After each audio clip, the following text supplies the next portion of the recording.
नमः संस्कृताय मित्रों। देखिए, आज हम आपका रामायण का परिचय जानने वाले हैं। क्या जानने वाले हैं? रामायण का परिचय। तो सबसे बड़ा प्रश्न आपके पास ये होगा कि सर हम कितना नोट्स रामायण का बनाना है। देखिए, पूरा किताब नहीं छापना है। जो जो चीज़ें मैं आपको बता रहा हूँ वो चीज़ें आप लिख लीजिए। इसी प्रकार का आपको नोट्स बनाना है।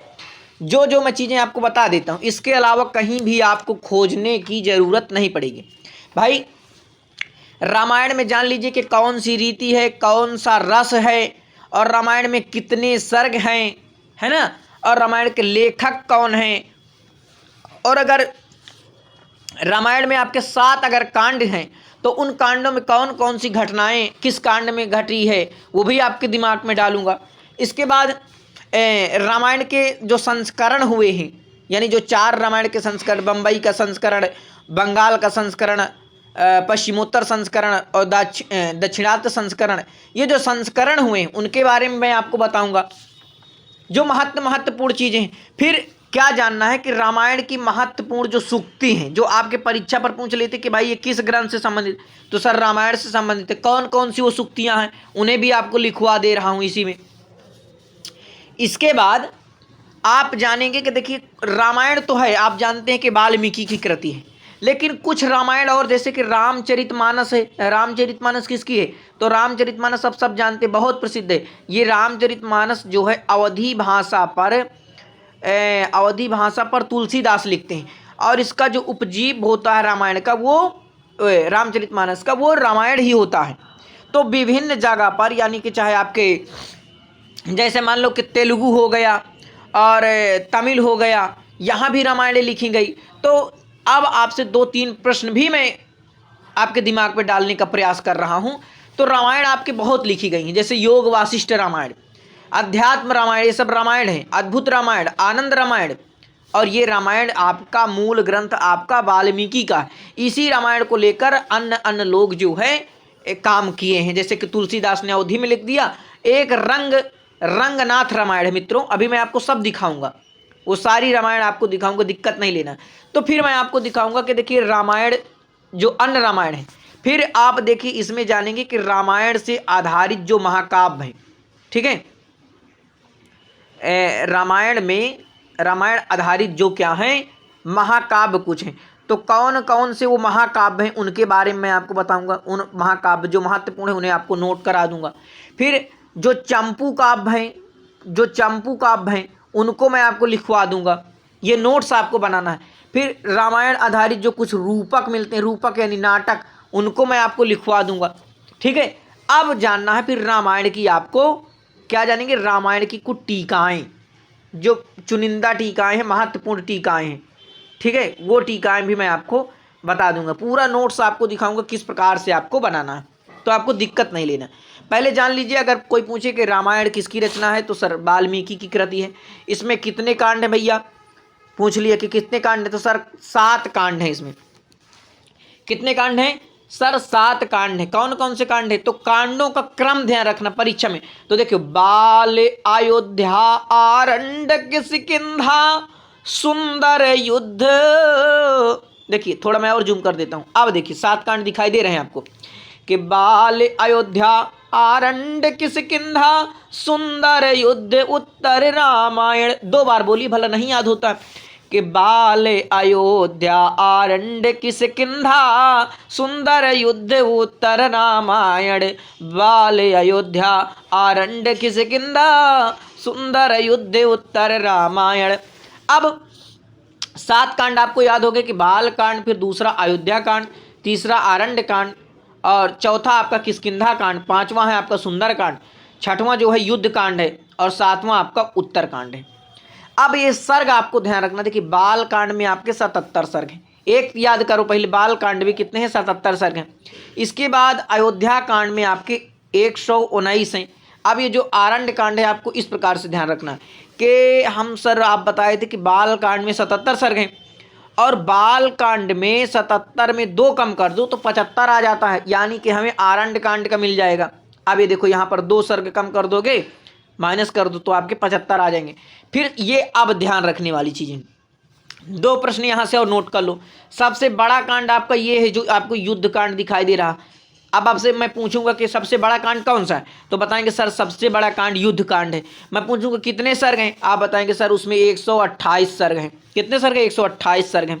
मैं पूछूंगा सबसे छोटा कांड कौन सा है, परीक्षा में यही तो बनता है, सबसे बड़ा कांड कौन सा है, छोटा कांड कौन सा है, और कांडों का क्रम बताइए, पहला कांड कौन सा है, दूसरा कांड कौन सा, तीसरा। तो इधर उधर दे देगा, पहले आपको बाल कांड दे दिया, फिर किष्किंधा कांड दे दिया, उत्तर कांड दे दिया, सुंदर कांड दे दिया, बताएगा इनका क्रम बैठाओ। जो पढ़ेगा सही से वही तो बैठा पाएगा। तो यहां तक आपको पता चल गए। फिर किष्किंधा कांड में देखिए 67 सर्ग है, सबसे कम इसी कांड में, तो सबसे छोटा सर्ग वो सबसे छोटा कांड आपका यही हो गया। इसके बाद सुंदर कांड आपका, इसमें देखो आप सुंदर कांड में ध्यान रखना कि देखो अब जैसे किष्किंधा कांड आपका सबसे छोटा हो गया, किष्किंधा के बाद दिमाग में रखिए कि सुंदर आएगा, उसमें एक सर्ग बढ़ा दो, देखो ये आपका 68 आ गया। जैसे आपने बाल कांड को याद किया था कि 77 और 77 में 2 कम कर देंगे तो आरण्य का मिल जाएगा 75। इस प्रकार से ध्यान रखी जाती हैं चीज़ें। फिर आपने ध्यान रखा कि भाई सबसे बड़ा कांड आपका युद्ध कांड है, तो युद्ध कांड में 128 सर्ग हैं, और फिर आपने उत्तर कांड को दिमाग में रख लिया कि 111 कांड हो जाएंगे। तो इतना आपके दिमाग में गया, एक बार समझ लीजिए। पहले दिमाग में रखिए कि बाल अयोध्या आरण्य किष्किंधा सुंदर युद्ध उत्तर रामायण, बाल अयोध्या आरण्य किष्किंधा सुंदर युद्ध उत्तर रामायण। इसके बाद बाल कांड का मैंने बताया 77 सर्ग, अयोध्या कांड का मैंने बताया था कि आपको ध्यान रखना है कि 119 सर्ग हैं। इसके बाद आरण्य कांड में जैसे जाएंगे उसमें 75 सर्ग आप कर देंगे, कितने 75। और किष्किंधा कांड में जैसे जाएंगे आप तो किष्किंधा कांड में आपके 67 सर्ग चले जाएंगे। ये आपका सबसे छोटा सर्ग आपका किष्किंधा हो जाएगा। इसके बाद किष्किंधा से आप ध्यान रखेंगे कि सुंदर कांड में एक बढ़ा देंगे तो हमारा 67 के बाद 68 गिनती आती है, तो 68 सर्ग सुंदर कांड मिल गया। बाल कांड में 77 है ना, 2 कम करोगे तो क्या मिल जाएगा 75, आरण्य कांड मिल जाएगा। ठीक है। अब इसके बाद आप ध्यान रखेंगे मित्रों कि उत्तर कांड में आपके 111 हैं। कुल सर्ग कितने हैं रामायण में, मैं आपसे पूछूंगा कि रामायण में कुल कितने सर्ग हैं, तो बताएंगे 645 सर्ग हैं। सर कितने, 645 सर्ग हैं। रामायण में सबसे छोटा कांड कौन सा है, तो बताएंगे किष्किंधा कांड। सबसे बड़ा कांड कौन सा है, युद्ध कांड। ठीक है, युद्ध कांड में कितने सर्ग हैं, 128 सर्ग, और छोटे कांड में 67 सर्ग। इस प्रकार से ध्यान रखना है आपको। अच्छा, अब देखिए यहाँ देखिए इसमें जो है 24,000 श्लोक है रामायण में। मैं पूछूंगा पूरे रामायण में कितने श्लोक हैं, बताएंगे सर 24,000 श्लोक हैं। अच्छा देखो 24,000 श्लोक हैं, तो इसको संस्कृत में फिर बोला गया चतुर्विंशति सहस्त्री, सहस्त्री का मतलब 1000, और संहिता कहते हैं। तो जब 24,000 श्लोक है इसलिए इसको चतुर्विंशति सहस्त्री संहिता कहते हैं। रामायण में मुख्यतः अनुष्टुप, यानी अनुष्टुप को श्लोक भी कहते हैं, दिमाग में रखो, अनुष्टुप को श्लोक कहते हैं। तो अनुष्टुप छंद है। गायत्री मंत्र में 24 वर्ण हैं, और 24 वर्ण गायत्री मंत्र में होते हैं। अतः यह मान्यता है कि इसको आधार मानकर रामायण में 24,000 श्लोक लिखे गए हैं। ठीक है, अब इतना और यहाँ पर जान लीजिए। देखिए मैं थोड़ा और जूम कर देता हूँ, दिक्कत आपको नहीं लेना है। प्रत्येक 1000 श्लोकों के बाद गायत्री मंत्र के नए वर्ण से जो है नया श्लोक प्रारंभ होता है। संस्कृत साहित्य में इतिहास संज्ञक 2 ग्रंथ प्राप्त होते हैं, यानी जो संस्कृत साहित्य है उसमें इतिहास संज्ञक 2 ग्रंथ प्राप्त होते हैं। एक रामायण है और एक आपका महाभारत। महाभारत किसकी रचना, ये आप मुझे कमेंट करके बताइए। रामायण और महाभारत दोनों महाकाव्य के रूप में प्रसिद्ध हैं। एक प्रश्न बनता है कि रामायण महाभारत क्या है, तो दोनों महाकाव्य हैं। देखो ये वाल्मीकि कृत रामायण जो है आदि काव्य कहा जाता है, आदि यानी पुराना काव्य। ठीक है, आदि काव्य कहते हैं। तो महत्वपूर्ण देखो रामायण के जो क्या है विविध संस्करण है, तो 4 संस्करण जो महत्वपूर्ण है आपको बता रहा हूँ। बम्बई संस्करण, इसे देवनागरी संस्करण भी कहते हैं, इसको जो है देवनागरी तो इतना एक बम्बई संस्करण हो गया जिसे देवनागरी संस्करण कहते हैं। इसका देखो प्रकाशन बम्बई के निर्णय सागर से 1902 में और केवी परख के संपादन में हुआ था। तो 1902 में जो है आपके बम्बई संस्करण का प्रकाशन होता है। अब ये जो बम्बई संस्करण है ये भारत में सर्वाधिक लोकप्रिय संस्करण है, लोग ज़्यादा इसको महत्व दिए हैं। ठीक है, और इस संस्करण पर नागेश द्वारा अपने आश्रयदाता राम के नाम से जो है तिलक टीका जो है मिलती है। तो अगर आपसे पूछे कि तिलक टीका किस संस्करण में मिलती है, तो बम्बई संस्करण में। ये भारत में सर्वाधिक लोकप्रिय संस्करण है और ज़्यादातर लोग इसी संस्करण का प्रयोग कर रहे हैं। शिरोमणि और भूषण टीकाएं जो है प्राप्त होती हैं। तो शिरोमणि और भूषण टीकाएं किस संस्करण में, तो बम्बई संस्करण में प्राप्त हो रही हैं। ठीक है, इस संस्करण पर RTH ग्रिफिथ महोदय ने अंग्रेजी में पद्य अनुवाद किया है। इसे देवनागरी संस्करण आप ऊपर देखे ही हैं। ठीक है, तो आपका एक हो गया बम्बई संस्करण। अब दूसरा आपका है बंगाल संस्करण। देखो अब इसका नाम बस याद कर लो, बंगाल संस्करण। फिर इसे अगर पढ़ना है तो आप पढ़ सकते हो। देखो इसी संस्करण के आधार पर इटालियन व फ्रेंच अनुवाद हुए। इसे एक प्रश्न ये आप देखिए, दूसरा बंगाल संस्करण, इसे बंगाल संस्करण को गौड़ीय संस्करण भी कहते हैं, ये आपको दिमाग में रखना है। तीसरा देखिए, जो महत्वपूर्ण चीजें हैं आपको परीक्षा में पूछी जाएंगी, नोट्स बनाने की बात हो रही है, आपको किस प्रकार से बना, पश्चिमोत्तर या काश्मीरी संस्करण। ठीक है, ये आपका 1923 ईस्वी में DAV कॉलेज लाहौर के अनुसंधान विभाग से ये जो है प्रकाशित होता है। इसमें आपकी एक कटक टीका दी गई है, कटक टीका जो है दी गई। अब जैसे गौड़ी संस्करण किसको कहा जाता है, तो बंगाल के संस्करण को गौड़ी संस्करण में। अब देखिए जो अंतिम संस्करण है आपका दक्षिणात्य संस्करण। तो दक्षिणात्य संस्करण यह संस्करण मद्रास के कुंभकोणम से 1929 ईस्वी में प्रकाशित हुआ। बम्बई संस्करण से ये मिलता है, यानी जो पहला आपका बम्बई संस्करण बताया हूँ उसी से ये मिलता जुलता है। ठीक है, अब देखिए आपके जो रामायण की जो विषय यानी बाल कांड में आपके 77 सर्ग हैं। अब यहाँ पर आपको जैसे बाल कांड के आरंभ में 4 सर्गों में रामायण की रचना की पूर्व पीठिका दी गई है। नारद ने महर्षि वाल्मीकि को राम कथा सुनाई है। अब यहाँ पर आप देख लीजिए कौचवध की घटना हो गई, ये महत्वपूर्ण है। ऋषि संघ द्वारा दशरथ का पुष्टेष्ट यज्ञ किस कांड में कराया गया, तो आपका बाल कांड में कराया गया। गंगा से कार्तिकी की उत्पत्ति, ये जो आपका बाल कांड में, ये सब घटनाएं। मिथिलागमन, अहिल्या का उद्धार, ये पूछा जाता है। गंगा अवतरण, अहिल्या का उद्धार, गंगा अवतरण, तो आपका ये बाल कांड की घटनाएं हैं। ठीक है, राम का विवाह, तो ये सब बाल कांड में होगा। अयोध्या कांड में देखेंगे तो 119 सर्ग हैं। ठीक है, अब इसमें कौन कौन सी महत्वपूर्ण घटनाएं हैं देखो इसमें आपको जो है ध्यान देना कि जबाली का नास्तिक मत एवं राम द्वारा खंडन। ठीक है, उपदेश अंतिम सर्ग में दंडकारण्य में प्रवेश होता है। आरण्य कांड में आपका कितने सर्ग हैं, आरण्य कांड में मैंने बताया कि 75 सर्ग हैं। ठीक है, जो पहला कांड आपका है बाल कांड उसमें 77 सर्ग हैं, उसमें 2 सर्ग कम कर दोगे तो आपका आरण्य कांड मिल जाएगा। तो ये आपको मिल गई। देखिए यहाँ पर पंपा सरोवर, पंचाप सर तीर्थ, मांडकर्णी मुनि की कथा जो है इसमें वर्णन किया गया है। और देखिए इसमें महत्वपूर्ण कौन सी घटनाएं आपकी, जैसे सुपर्णखा का, लक्ष्मण का उसके नाक कान काट देना, ये सब आपको आरण्य कांड में ही मिलेगा। इसके बाद जो आपका सबसे छोटा सर्ग है मित्रों, ये आपका किष्किंधा कांड है, इसमें आपके 67 है। इसके बाद आपका आता है सुंदर, और सुंदर कांड जो है उसमें आपके 68 सर्ग हैं। ठीक है, 68 सर्ग हैं। तो यहाँ पर देखते हैं हनुमान राम सुग्रीव की मैत्री कराना। ठीक है, और वर्षा ऋतु में संपाति कथा, जामवंत का हनुमान का उद्बोधन, ये सब कथाएं आपको मिलेंगी। इसके बाद ज़्यादा आपको नोट्स में नहीं बनाना, इतना लिखे सुंदर कांड में जो है 68 सर्ग हैं। अब कुछ महत्वपूर्ण उपाख्यान मिलेंगे, वो चीज़ें मैं आपको अभी दिखा रहा हूँ, दिक्कत नहीं लेना। युद्ध कांड, देखिए सुंदर कांड इसे इसलिए कहा गया है क्योंकि इस कांड में नायक नायिका को दोनों को शुभ समाचार मिला, इसलिए इसे सुंदर कांड कह दिया गया। युद्ध कांड में 128 सर्ग हैं, इतना आप दिमाग में रखिए कि युद्ध कांड में 100। अब युद्ध कांड में क्या होगा भाई, राम रावण के बीच युद्ध हो रहा है, राम रावण के बीच क्या हो रहा है, युद्ध हो रहा है। ये है आपका उत्तरकांड, उत्तरकांड में आपके 111 सर्ग हैं।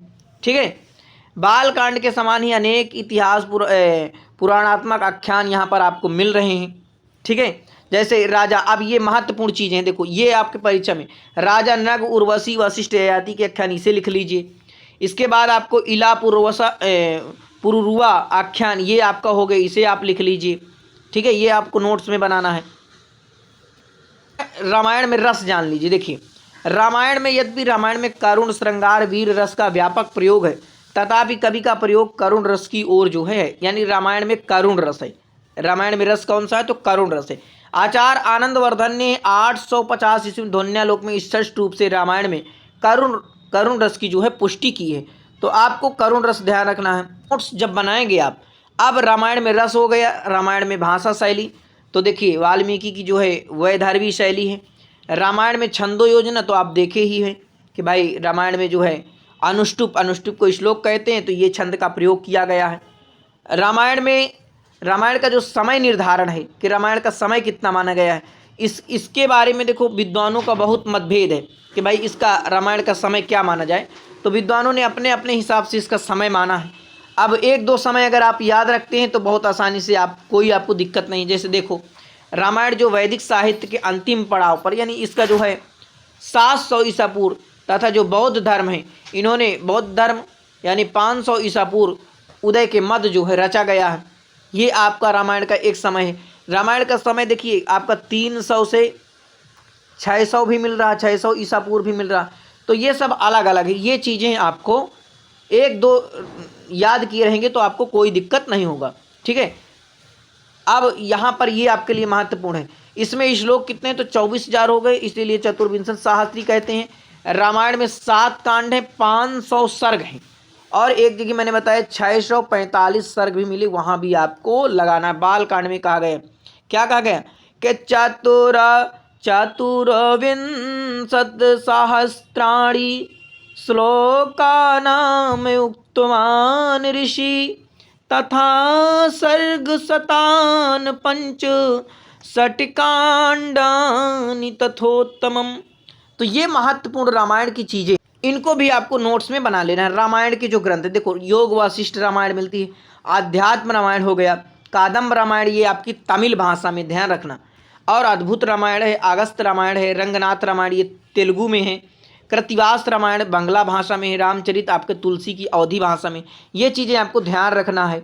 अब रामायण आधारित आप देखेंगे कि महत्वपूर्ण महाकाव्य जैसे रघुवंश आपका काली। अब देखो महाकाव्य ध्यान कैसे रखेंगे, कहीं पर आपको राम मिल जाए, सीता मिल जाए, रामायण मिल जाए, तो आपको समझ लेना कि इसका उपजीव क्या हो जाएगा, रामायण हो जाएगा। रघुवंश कालिदास की रचना है, रामचरित ये कवि अभिनंद की है, रावण भट्ट ये भट्टी कवि की है, तो ये भी आपकी जो है रामायण आधारित ही हो जाएगी। सेतुबंध देखो पुल उल बनाने का काम हो रहा तो प्रवर सेन की है, ये भी रामायण से। जानकी नाम आ गया तो ये भी कुमारदास की है। रामायण मंजरी है तो राम का शब्द नाम आ गए, क्षेमेंद्र की है, ये भी इसका उपजीव रामायण। रघुनाथ भी राम को कहते हैं, वामन भट्ट बाण की हो जाएगी। राघव भी राम को कहते हैं, माधव भट्ट की हो जाएगी, ठीक है। और रामायण सारी है रघुनाथ की। तो ये कुछ महत्वपूर्ण महाकाव्य, इनको भी आपको नोट कर लेना है। इसमें देखिए रामायण के कुछ रूपक, जैसे भास 2 रचना, जैसे प्रतिमा नाटकम, अभिषेक नाटकम, ये भास की 2 रचना है जो रामायण पर आधारित ग्रंथ हैं। दिग्नांग का कुंदमाला है, भवभूति का उत्तरराम और महावीर चरितम है। राजशेखर का, ये सब लिख लीजिए नोट्स में, बाल रामायण है राजशेखर का, मुरारी का अनर्घ राघव, जयदेव का प्रसन्न राघव है, शक्तिभद्र का आश्चर्य चूड़ामणि है, और रामभद्र का जानकी परिणय, ठीक है। महादेव का अद्भुत दर्पण है, दामोदर मिश्र का हनुमान नाटक है या महानाटक है। रामायण आधारित कुछ चंपू ग्रंथ है, जैसे रामायण चंपू ये भोज का है, उत्तर चंपू वेकेंटाधोरी का है, चंपू राघव अनंताचार्य का है, अमोघ राघव दिवाकर का है, और रामचंद्र चंपू विश्वनाथ सिंह का है। तो ये रामायण की जो महत्वपूर्ण चीज़ें थी मित्रों, मैंने आपको बता दिया। अब एक हम रामायण की अलग वीडियो बनाएंगे जिसमें हम आपको रामायण से की जो महत्वपूर्ण टीकाएँ हैं वो टीकाएँ मैं आपको बता दूंगा, और जो चीज़ें आपकी रह गई हैं उसमें मैं बताने का प्रयास करूंगा। तो बहुत चीज़ें, इतना आप नोट्स कर लीजिए और अपने मित्रों तक शेयर करिए और संस्कृत का प्रचार प्रसार करिए। बहुत बहुत धन्यवाद आप सभी का। नमः संस्कृताय।